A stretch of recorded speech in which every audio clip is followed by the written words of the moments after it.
आज राजधानी रांची में डिलिस्टिंग उलगुलान रैली हुई और ये रैली बहुत बड़ी रैली हुई और ठीक क्रिसमस से पहले इस रैली के होने पर कई तरह के सवाल भी उठाए जा रहे हैं। जनजातीय सुरक्षा मंच के बैनर तले ये रैली हुई जिसमें छत्तीसगढ़ के पूर्व मंत्री गणेश राम भी पहुंचे और यहां पर खुलकर मंच से कहा गया कि जो आदिवासी कन्वर्ट हो गए हैं उन्हें वो तमाम सुविधाएं नहीं मिलनी चाहिए या उन्हें जो लाभ मिलते हैं, जो आरक्षण का लाभ है, वो तमाम लाभ उनसे वापस ले लेने चाहिए। सभी ने ये कहा कि दो तरह के अब आदिवासी हो गए हैं, एक जो कन्वर्ट हो गए हैं, जो मिशनरीज की शरण में चले गए हैं, उन आदिवासियों को आदिवासियों की लिस्ट से हटा देना चाहिए और उन्हें इसकी कोई भी सुविधा नहीं मिलनी चाहिए। लेकिन ठीक क्रिसमस से पहले और चुनाव से पहले इस तरह एक बड़ी रैली का आयोजन करना कई सवाल को खड़े कर रहा है। सहयोगी शाहनवाज हमारे साथ जुड़े हुए हैं, शाहनवाज का रुख करते हैं। शाहनवाज, एक बड़ी रैली करना क्रिसमस से ठीक पहले और ये कहना कि जो आदिवासी अब ईसाई हो गए हैं या मुस्लिम हो गए या कन्वर्ट हो गए हैं उनसे वो तमाम सुविधाएं छीन लेनी चाहिए, जो आदिवासियों की सुविधा को वो ले रहे हैं यानी आदिवासियों की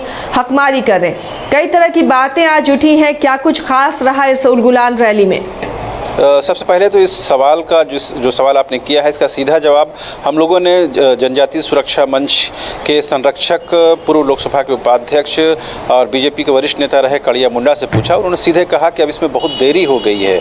जो लोग कन्वर्टेड हैं, कन्वर्जन कर चुके हैं, उनको आरक्षण का लाभ किसी भी सूरत में नहीं मिलना चाहिए और इस बात को लेकर के वो 100% कन्फर्म है कि ये बात जो मांग की जा रही है, जो डिमांड की जा रही है, सही है। इसमें कहीं से भी धर्म को आड़े नहीं आने देना चाहिए। बहरहाल आज करीबन 12 बजे के आसपास हम लोगों ने देखा कि हज़ारों की संख्या में बसों में भर भर के जो लोग हैं राजधानी रांची के पहुंचे और विभिन्न ज़िलों से और विभिन्न राज्यों से लोग पहुंचे, खास करके मध्य प्रदेश और छत्तीसगढ़ से जो बड़ी संख्या में आदिवासी पहुंचे और तमाम लोगों ने ये बताने की कोशिश की है कि डीलिस्टिंग रैली को लेकर के जो एक बात फैलाई जा रही है कि ये क्रिसमस से ठीक पहले क्यों किया गया है, तो इसका अर्थ ये भी निकाला जाना चाहिए कि 24 दिसंबर को ही भगवान बिरसा मुंडा ने उलगुलान की घोषणा की थी, उलगुलान किया था।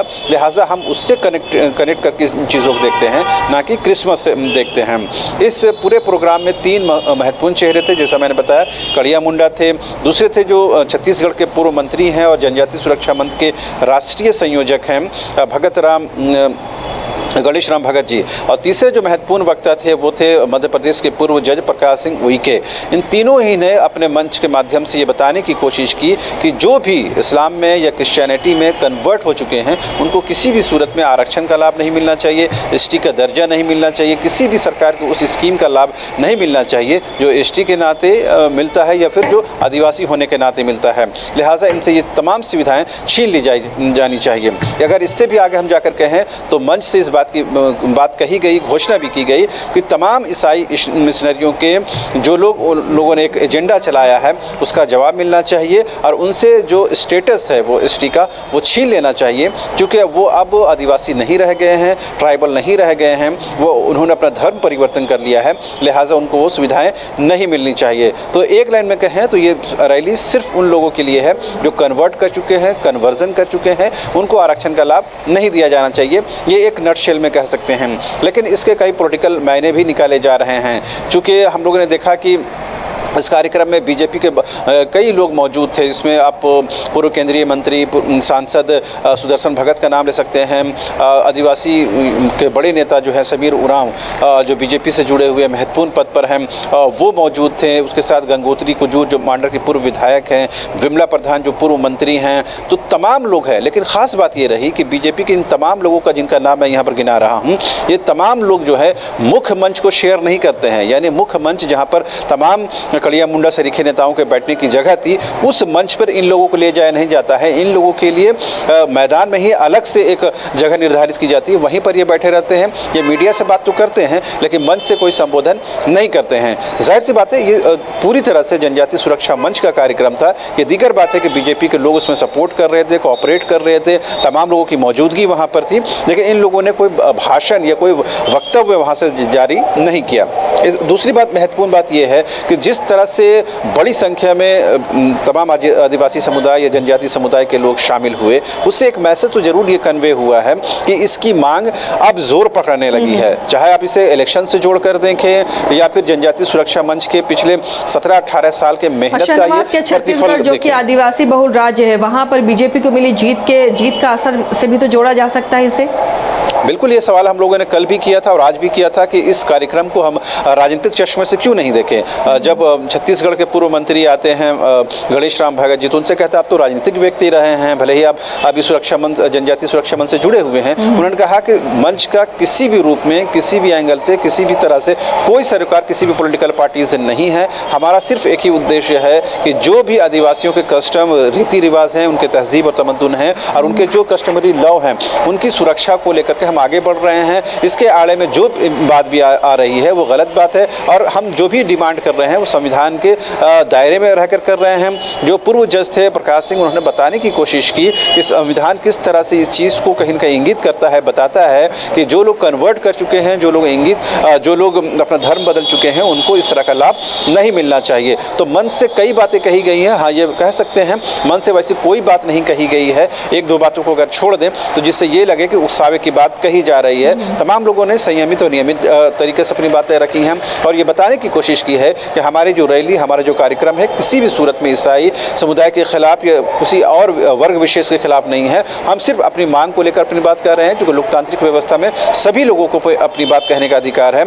इसको चुनाव से जोड़कर देखना जरूरी नहीं है। लेकिन जो जानकार हैं ये मानते हैं कि जिस तरह से 3 राज्यों में बीजेपी को जीत मिली है, खासकर छत्तीसगढ़ और मध्य प्रदेश में, उसमें जिस तरह से एसटी वोटों पर बीजेपी ने सेंधमारी की है, उसमें कहीं न कहीं इस तरह के कार्यक्रम का बड़ा महत्वपूर्ण रोल रहा है। तो ये जो जानकार हैं ये बताने की कोशिश कर रहे हैं कि अगले साल जब झारखंड में लोकसभा और विधानसभा का चुनाव होना है और झारखंड की पहचान भी आदिवासियों और मूलवासियों से है, तो कहीं न कहीं उसी तरह की सेंधमारी के लिए ये सियासी जमीन तैयार की जा रही है। लेकिन मंच से इनकार करता है। पड़िया मुंडा ने साफ तौर पर यह बताने की भी कोशिश की है कि वर्तमान में जो हेमंत सोरेन की सरकार है, हालांकि उसको लेकर उन्होंने कोई कमेंट तो नहीं किया, लेकिन ये बताने की कोशिश की है कि इस सरकार में भ्रष्टाचार बढ़े हैं, करप्शन बढ़े हैं, घूसखोरी बढ़ी है और इस सरकार में खास करके धर्मांतरण अभी भी बदस्तूर जारी है। कड़िया मुंडा ने सीधे सीधे ये वर्तमान हेमंत सोरेन की सरकार पर आरोप भी लगाए। तो जाहिर सी बात है, जब इतने वरिष्ठ नेता और इतने राष्ट्रीय स्तर के नेता जब आदिवासी चेहरों में प्रमुख हैं, वो अगर इस तरह का आरोप लगाते हैं तो जाहिर सी बात है ये मामला कहीं न कहीं गंभीर हो जाता है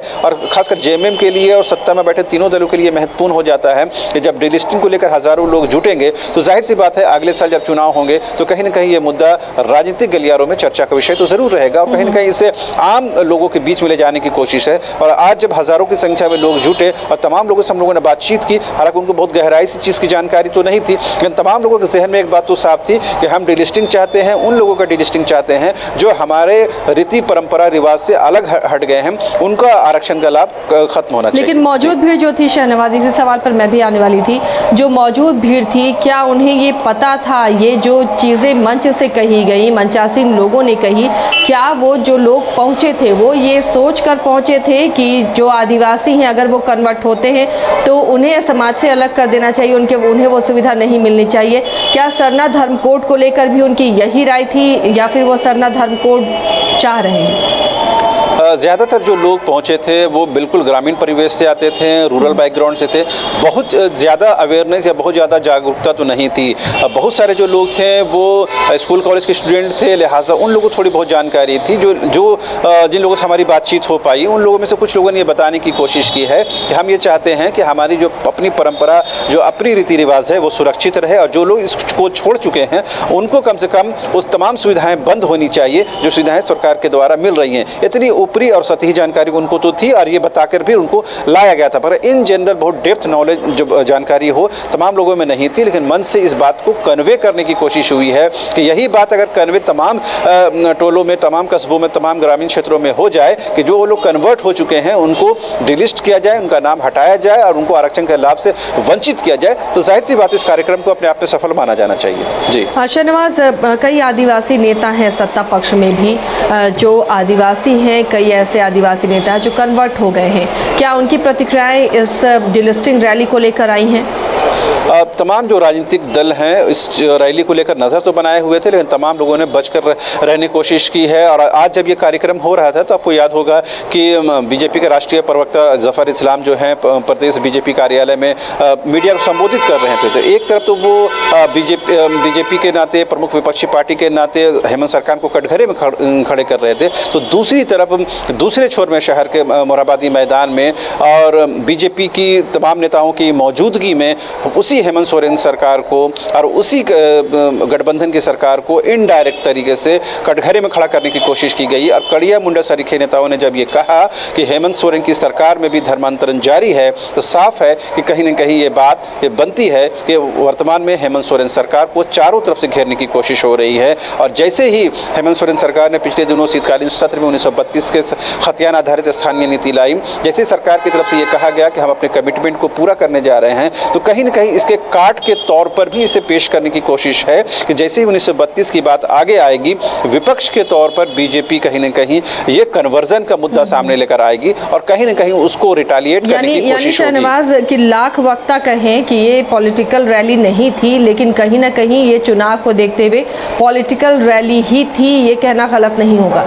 बिल्कुल, चुनाव से आसपास और चुनाव से ठीक थोड़े पहले इस तरह की रैली होना, मुझे लगता है इसमें कोई शक की गुंजाइश नहीं है कि इसके राजनीतिक मायने निकाले जाने चाहिए और राजनीतिक मायने निकाले भी जाएंगे। कल से आप देखेंगे किस तरह से इस पर तमाम प्रतिक्रियाएं सामने आने लगेंगी, लेकिन फिलहाल आज तमाम राजनीतिक दलों ने संयम का परिचय दिया है। और चूंकि रविवार का दिन था तो ज़्यादातर प्रदेश कार्यालयों में सन्नाटा ही पसरा रहता है, लेकिन कहीं न कहीं ये बताने की कोशिश हुई है कि डी लिस्टिंग के बहाने वर्तमान हेमंत सोरेन की सरकार को हर तरीके से घेरने की कोशिश हो रही है। जी चलिए, शुक्रिया शहनवाज इस तमाम जानकारी के लिए। तो लोकसभा चुनाव और विधानसभा चुनाव को देखते हुए इस तरह की रैली को पॉलिटिकल रैली सीधे तौर पर ना सही, लेकिन अप्रत्यक्ष तरीके से कहा जा सकता है, क्योंकि ऐसी रैलियां चुनावों को प्रभावित करती हैं। और जैसे ही खतियान की बात विधानसभा में रखी गई, खतियान 1932 खतियान का बिल रखा गया, उसके बाद ये इस रैली का होना एक तरह से जो आदिवासी बहुल ये राज्य है, आदिवासियों को एकजुट करने की कवायद है। और